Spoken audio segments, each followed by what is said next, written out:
Com Deus não se brinca e de Deus não se zomba.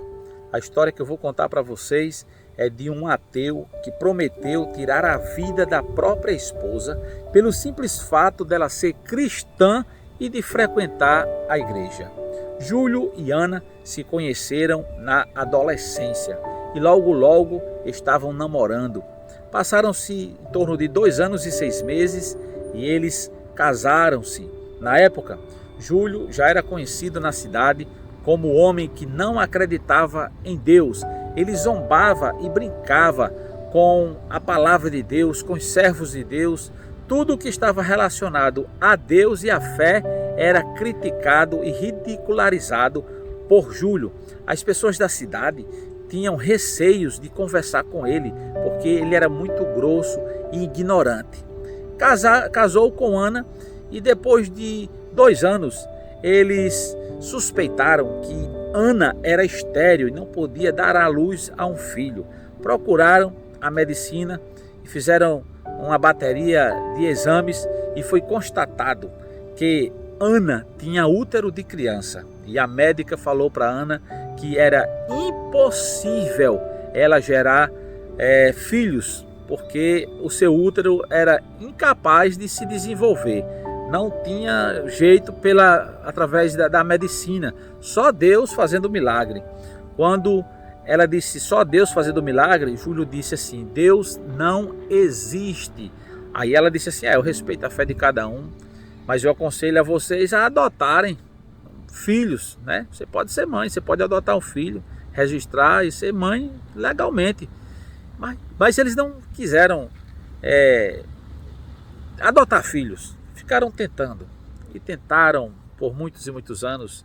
Eles tentaram 7 anos gerar um filho e nada acontecia. Um dia Ana foi à cidade, porque eles moravam numa fazenda que estava em torno de 50 quilômetros da cidade. Ela foi à casa de uma prima e ela era impedida de ir à igreja, né? O seu esposo, quando casou com ela, era 1001 maravilhas, eram só flores. Mas depois ela percebeu que quando ela falava em Deus dentro de casa, ele se revoltava, ficava agressivo, dava murro na parede. Chegou a ponto até de jogar um prato de comida no chão quando ela disse graças a Deus. Então ela vivia meio que oprimida dentro de casa. Júlio dispunha de uma riqueza bastante considerável. Era um fazendeiro renomado na região, sabe? De muito destaque. Então ela foi na casa dessa prima e essa prima chamou ela para dar uma passadinha num culto que estava acontecendo ali com a missionária de outro estado, do estado de São Paulo, que estava ali ministrando a palavra de Deus. Aí ela disse: eu não posso ir, eu tenho uma vontade de ir a uma igreja assim. Ela disse: não, é só um tempinho que a gente passa lá e pronto. Ela disse: mas se Júlio souber, não vai dar certo. E aí ela disse assim: é só um pedacinho. Convenceu ela e levou-a para o culto. Quando ela chegou no culto, sentou, com uns 15 minutinhos, a missionária recebeu a oportunidade para pregar e ela disse: olha, Deus me revela que tem uma mulher aqui. Era uma multidão de gente. Ela disse: Deus revelou que tem uma mulher aqui que ela foi desenganada pelos médicos, mas ela é estéril, não pode ter filhos, e o sonho dela é ter um filho. Mas eu quero dizer que hoje Deus abriu a madre dela e ela vai conceber, vai gerar e vai dar à luz um filho igual a Ana da Bíblia, que deu à luz a um filho, e ela colocou o nome de Samuel. E eu digo para você, Deus vai te dar um filho, e quando esse menino nascer, coloque o nome dele de Samuel, para você nunca esquecer que foi o cumprimento da promessa de Deus na tua vida. Ela começou a chorar, ficou apavorada, o coração acelerou, chamou sua prima para ir embora, e sua prima foi embora com ela para casa. Ela disse: você contou alguma coisa ao pastor? Alguém disse: não, Ana, eu nem sou dessa igreja. Eu estou chegando agora nessa igreja, nem me congregar aqui eu me congrego. Eu fiquei sabendo desse culto aqui por uma amiga minha, né, que é dessa igreja, que me convidou para participar. Eu não estou sabendo de nada, Ana. Ela disse: eu quero ir embora. Tá bom, foi para casa. E quando chegou em casa, chorando demais, o esposo perguntou o que tinha acontecido. Ela disse: não, porque eu me lembrei da minha mãe, que a mãe dela era falecida, e eu chorei, me emocionei, mas não, foi o culto. E ela ficou com aquele negócio dentro dela. Quando foi à meia-noite, O esposo estava fazendo as contabilidades na sala, ela estava no quarto. E ela dobrou os joelhos e fez uma oração a Deus. Ela não podia dobrar os joelhos, que o marido não deixava, sabe? E ela fez aquela oração a Deus e ela disse: Deus, em nome de Jesus, teu filho, se aquela palavra realmente foi para mim, Senhor, aquela missionária não sabe, não me conhece, não sabe o meu nome, mas eu senti algo, eu senti um fogo dentro de mim quando ela falava. Senhor, se realmente isso for acontecer comigo, eu faço um propósito contigo agora, um voto. Eu prometo que se o meu filho, se eu gerar um filho, ele nascer e for homem, eu vou colocar o nome de Samuel, do jeito da Ana da Bíblia. E vou confessar que o Senhor é o meu Senhor. Vou confessar minha fé para todo mundo. E vou frequentar a igreja. Agora eu quero que o Senhor, meu Deus, se revele para Júlio. Faça com que ele acredite em Ti. Faça com que ele deixe eu cumprir esse voto, Senhor. Porque eu vou cumprir esse voto. De repente Júlio entra, ela se levanta rápido, se deita na cama e vai dormir. Passou alguns meses, 2, 3 meses e alguns dias. Ana começou a sentir os enjoos. E aí levaram Ana ao médico. Quando chegou no médico, eles fizeram uma bateria de exames e a médica disse a ela: Ana, não sei o que aconteceu, não sei se você acredita em milagre. Aí o Júlio estava com ela e disse: milagre não existe, isso é fruto da imaginação humana. A médica disse: mas vocês podem comemorar e agradecer a Deus porque a Ana está grávida. E é um menino, é homem. Ana disse: graças a Deus, meu Senhor.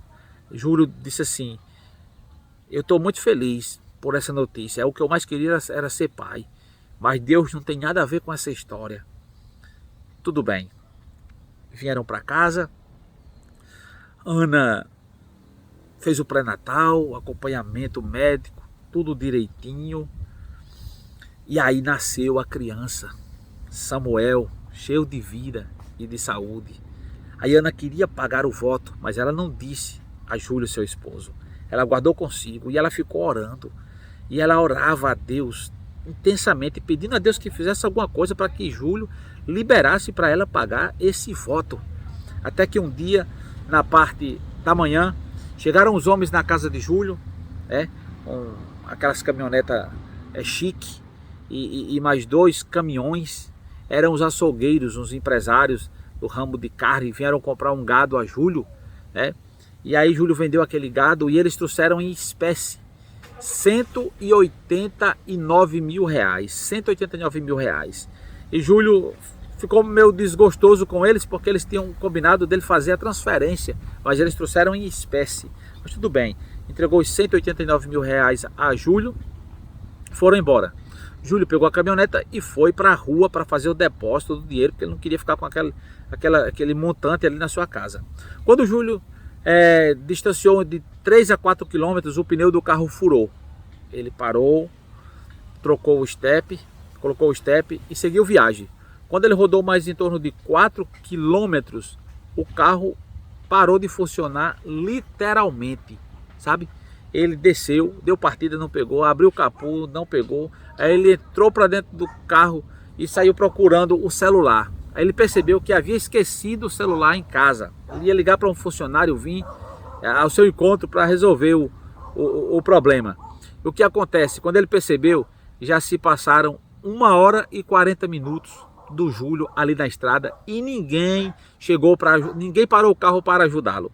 De repente, parou uma viatura da polícia com 5 policiais dentro. E o policial disse: o que aconteceu com você, meu amigo?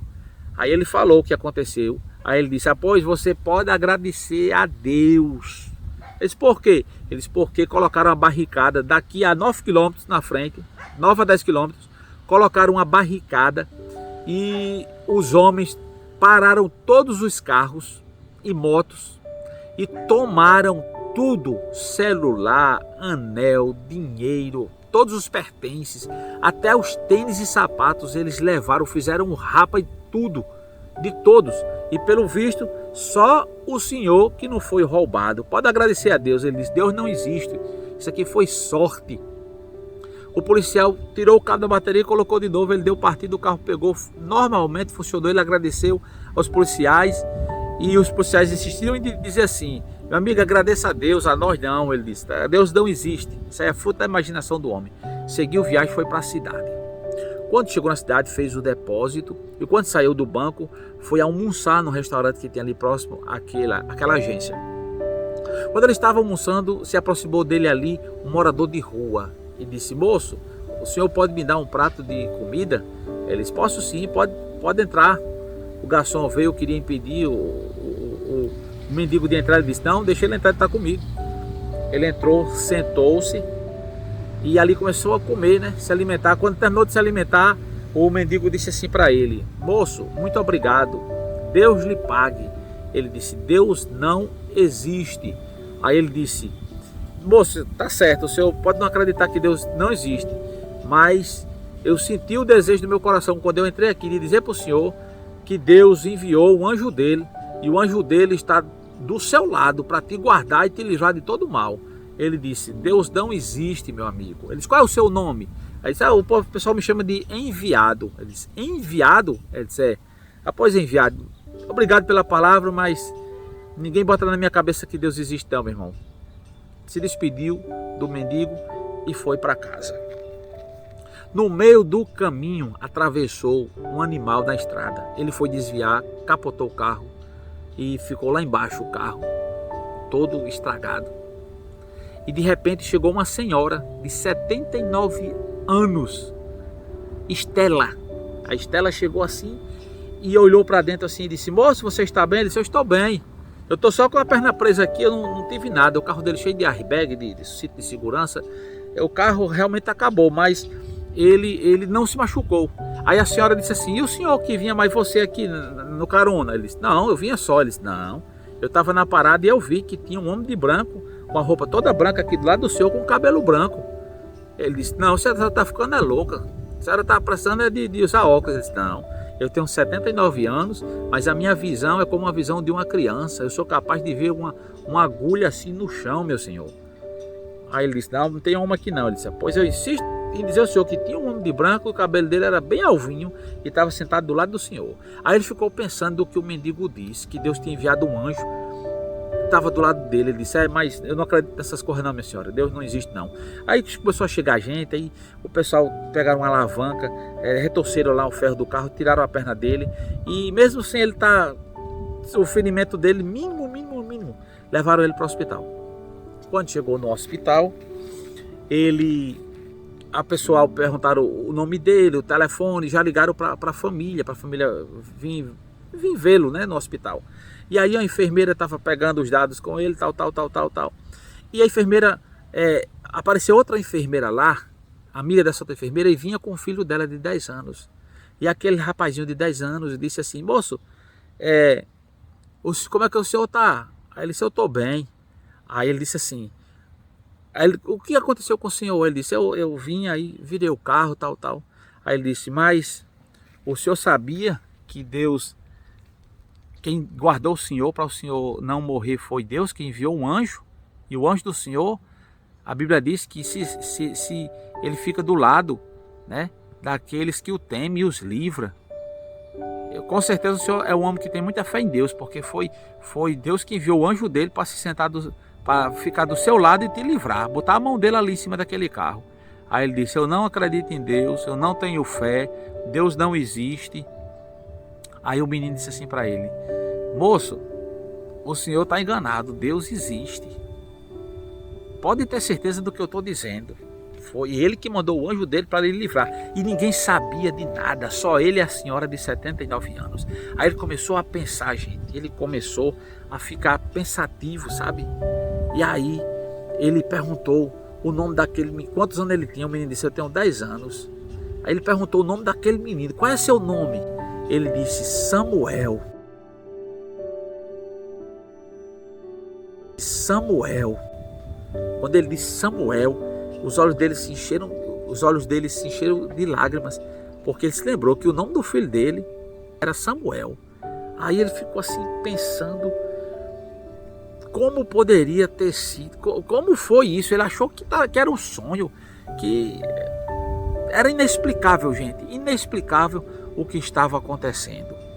Vieram buscar seu Júlio, levaram ele levaram ele no dia seguinte para casa. Passou por alguns exames e estava tudo ok, tudo normal. Aí ele ficou em casa calado, todo mundo falando com ele.